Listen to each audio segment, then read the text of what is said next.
Pemirsa Damai Indonesiaku dimanapun berada saat ini, semoga Allah senantiasa memberikan keberkahan dan rahmat-Nya bagi kita. Sama-sama tadi telah kita ketahui bahwa akhlak adalah sebuah pondasi penting di dalam kehidupan pribadi, berbangsa dan bernegara.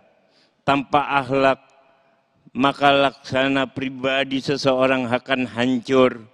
Tanpa akhlak, laksana sebuah negara akan hancur. Tanpa akhlak, laksana sebuah rumah tangga akan hancur. Di mana kita, umat Muslim Indonesia, tidak kekurangan orang yang pintar. Kita umat Muslim di Indonesia tidak kekurangan cendekiawan-cendekiawan. Tapi tiap tahun kita sama-sama mendengarkan, melihat, membaca di berita-berita bagaimana mereka yang rela menghalalkan berbagai macam cara hanya untuk memuaskan nafsu ketamakan dirinya, memperkaya dirinya melalui jalan korupsi karena mereka tidak memiliki akhlak dan budi pekerti yang baik.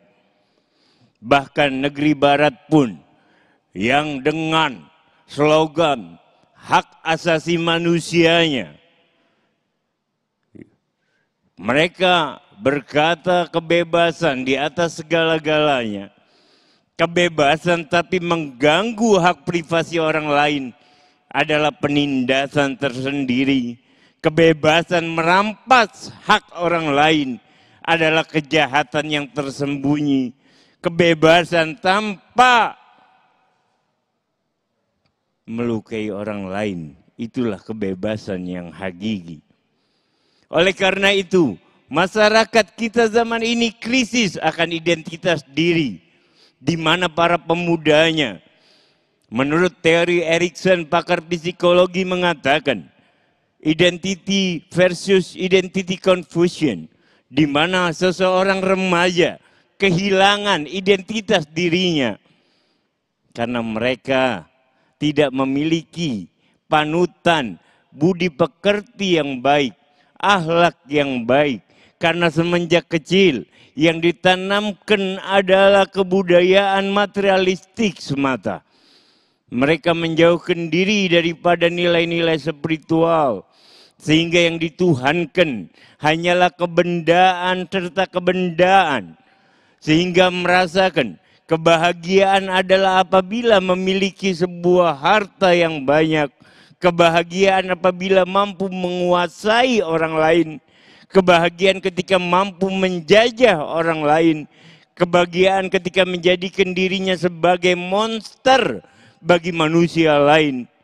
Seperti kita lihat di zaman sekarang, di mana manusia dengan manusia yang lainnya layaknya kanibal, saling makan satu dengan yang lainnya, dan sering kita mendengar rizki yang halal dan haram tidak lagi dipedulikan.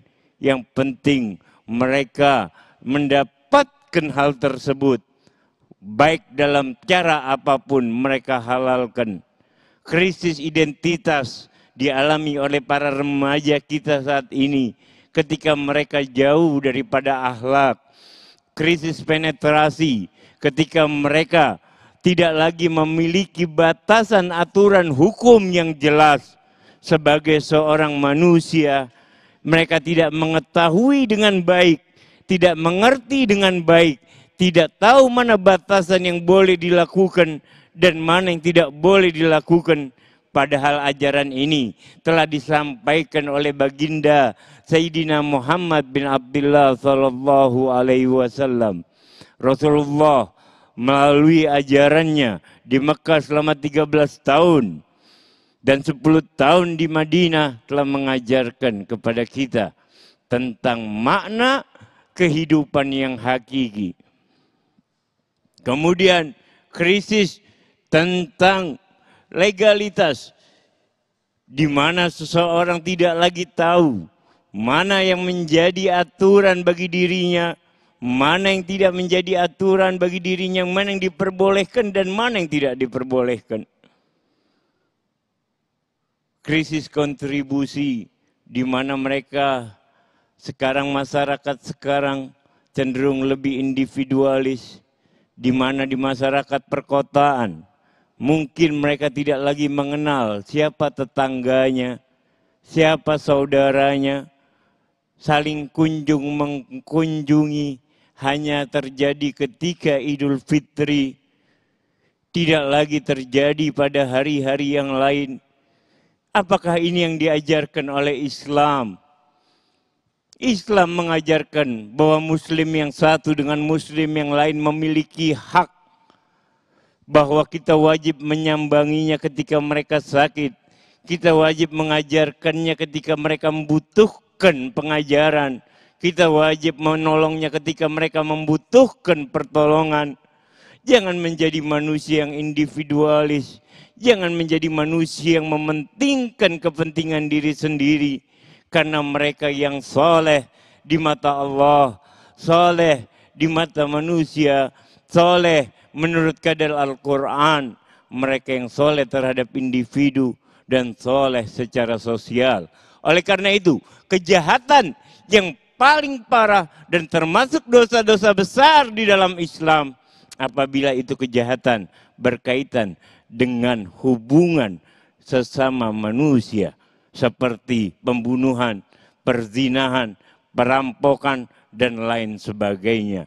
Mudah-mudahan melalui momentum acara Damai Indonesiaku kali ini, kita berubah, pemimpin-pemimpin kita, diri kita menjadi makhluk-makhluk yang bertanggung jawab atas apa yang menjadi kita pimpin. Menjadi manusia yang bertanggung jawab atas apa yang kita miliki, sehingga kita betul-betul berakhlakul karimah seperti yang diajarkan oleh Nabi Muhammad bin Abdullah sallallahu alaihi wasallam. Baik, pemirsa yang dirahmati Allah, sekali lagi kami masih memberikan kesempatan bagi Anda yang ingin mengajukan tema atau pertanyaan berkaitan dengan tema kita. Kami persilakan Anda sekarang juga mengirimkan melalui Instagram di @dame_tv1 dengan hashtag urgensi akhlak. Kami akan kembali sesaat lagi.